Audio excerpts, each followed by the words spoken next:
Digestion of food, food जो होता है एंजाइमेटिक हेल्प से फूड जो होता है डाइजेस्ट होता है हमारी बॉडी में।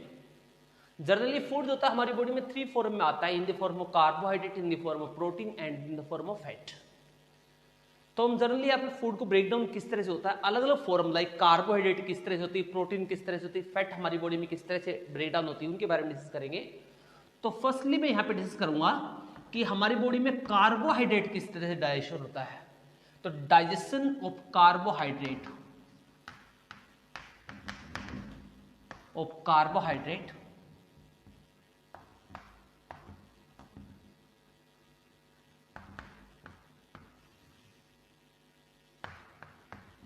डाइजेशन ऑफ कार्बोहाइड्रेट में सबसे पहले अगर देखें हम माउथ से स्टार्ट करें। फर्स्टली हम देखें माउथ के अंदर, माउथ इन बक्कल कैविटी में देखें तो माउथ के अंदर सबसे पहले स्टार्च ब्रेकडाउन स्टार्ट होती है। हम इसलिए यहाँ पे क्वेश्चन पुट भी होता है कि हमारी बॉडी में सबसे पहले डाइजेशन कहाँ से शुरू हो जाता है, तो buccal cavity in the mouth में स्टार्च सबसे पहले ब्रेकडाउन होती है। तो माउथ के अंदर स्टार्च हो जाता है। तो यहाँ पे क्या होता है, इन माउथ में स्टार्च आती है, स्टार्च के ऊपर एक एंजाइम काम करेगा जिसका नाम था सलाइवरी अमाइलेज, काम करेगा। पीएच नियरली रहेगा 5.2 टू 5.8 के बीच में पीएच रहेगा, यानी एसिडिक रहेगा। इसके ऊपर क्या करता है, इसके अलग अलग फॉर्म में ब्रेक डाउन करता है ये। हम यहाँ पे जो फॉर्म लिखते हैं वो यहाँ पे होती है माल्टोज,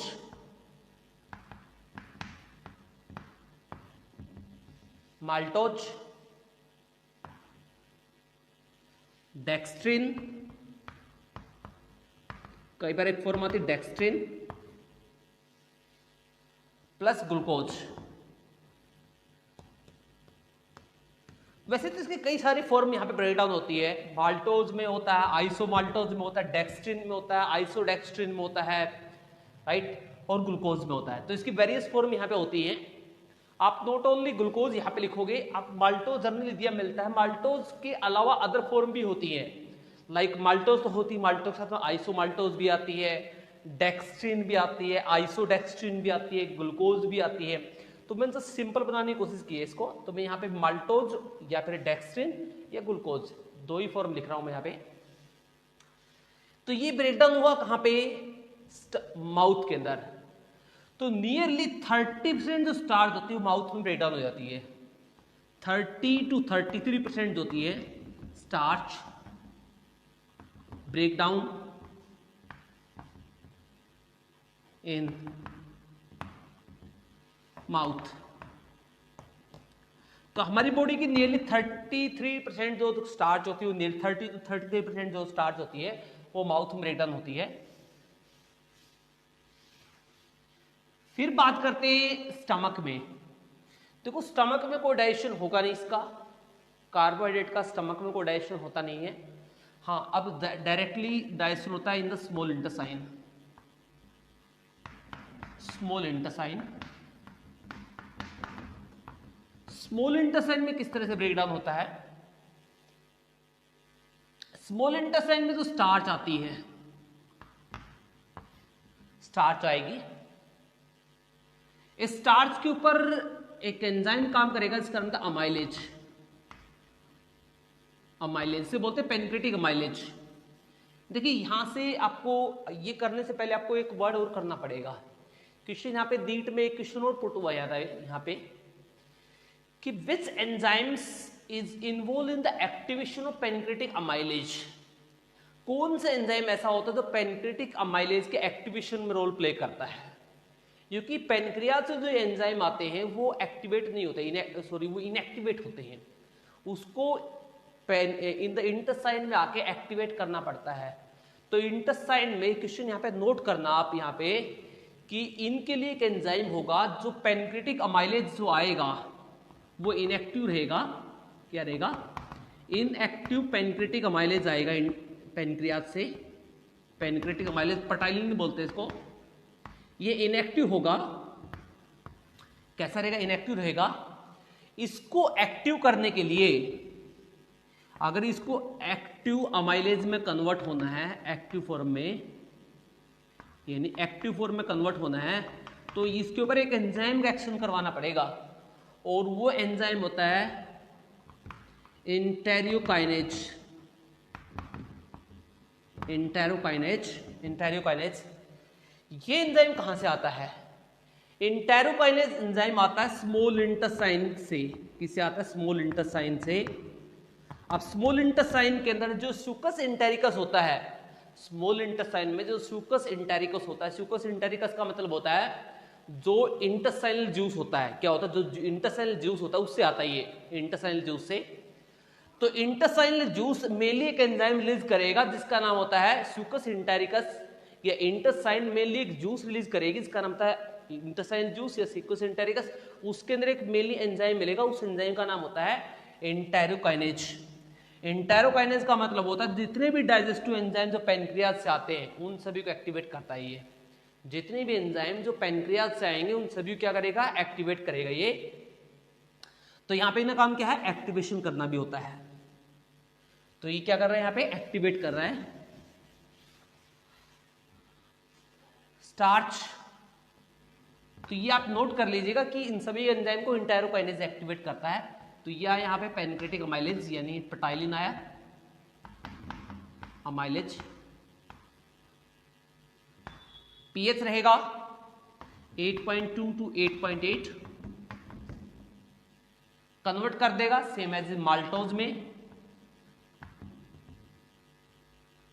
में, या फिर डेक्स्ट्रिन में भी कन्वर्ट हो जाती है, डेक्स्ट्रिन में एंड ग्लूकोज में। इसलिए ये जो माल्टोज है, ये जो माल्टोज, ये एक एंजाइम की हेल्प से जाएगी जहां पे माल्टेज एंजाइम होता है, माल्टेज। ये माल्टेज क्या करेगा? इसको 2 मॉलिक्यूल्स ऑफ ग्लूकोज बना देगा। क्या कितने मॉलिक्यूल बना देगा? ग्लूकोज के 2 मॉलिक्यूल बना देगा माल्टोज से।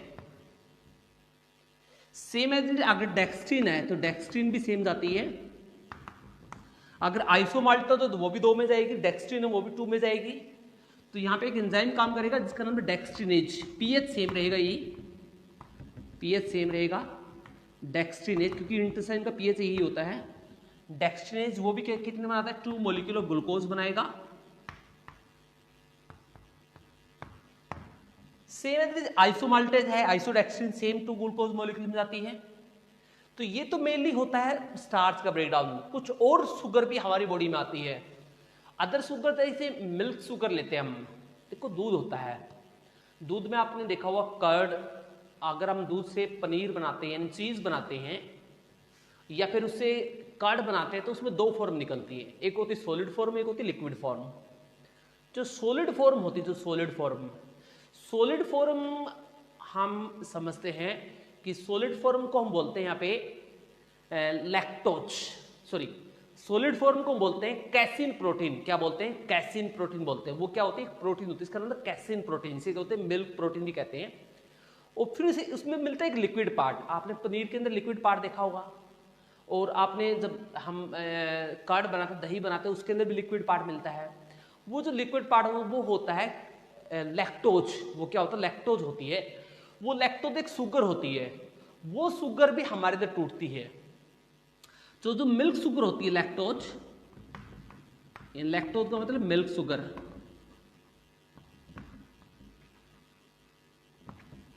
तो लैक्टोज जो जाती है, लैक्टोज के लिए एक एंजाइम चाहिए यहाँ पे, इसका नाम था बीटा गैलेक्टोसाइडेज। इसको गैलेक्टोसाइडेज भी कहते हैं। लेकिन ये एंजाइम हमारी बॉडी से नहीं आता, याद रखना, ये एंजाइम हमारी बॉडी से नहीं आता, ना ये पैनक्रियाज से आता है।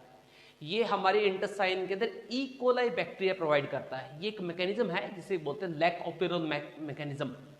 ये जेनेटिक में बहुत डिटेल से आता है। जब आप डिटेल से जेनेटिक पढ़ोगे तो वहां पे एक टर्म मिलेगी जिसका नाम है लैक। लैक का मतलब लैक्टोज, ओपेरोन का मतलब जीन रेगुलेशन, राइट।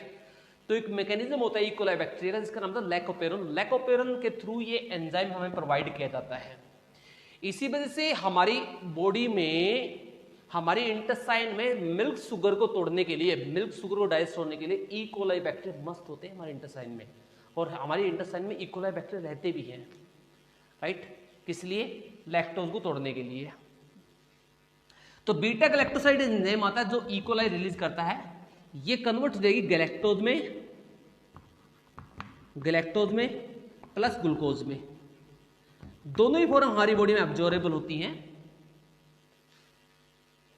फिर एक हम लेते हैं, एक फॉर्म और लेते हैं हम यहाँ पे, वो लेते हैं हम, लाइक आपने टेबल शुगर चीनी खाई होगी कभी, आपने टेबल शुगर कभी खाई होगी, चीनी जिसे बोलते हैं हम। टेबल शुगर जो होते हैं, चीनी को क्या बोलते हैं, यानी आइस, वो चीनी के जो क्यूब्स होते हैं, यानी शुगर के क्यूब्स होते हैं, या टेबल शुगर भी कहते हैं। टेबल शुगर को बोलते हैं यहाँ पे सुक्रोज। जो सुक्रोज होती है उसके ऊपर एक एंजाइम काम करता है, इसका नाम सुक्रेज। अमाइलेज भी लिख सकते हो, ये इसको कन्वर्ट कर देगा किसमें, फ्रक्टोज में प्लस ग्लूकोज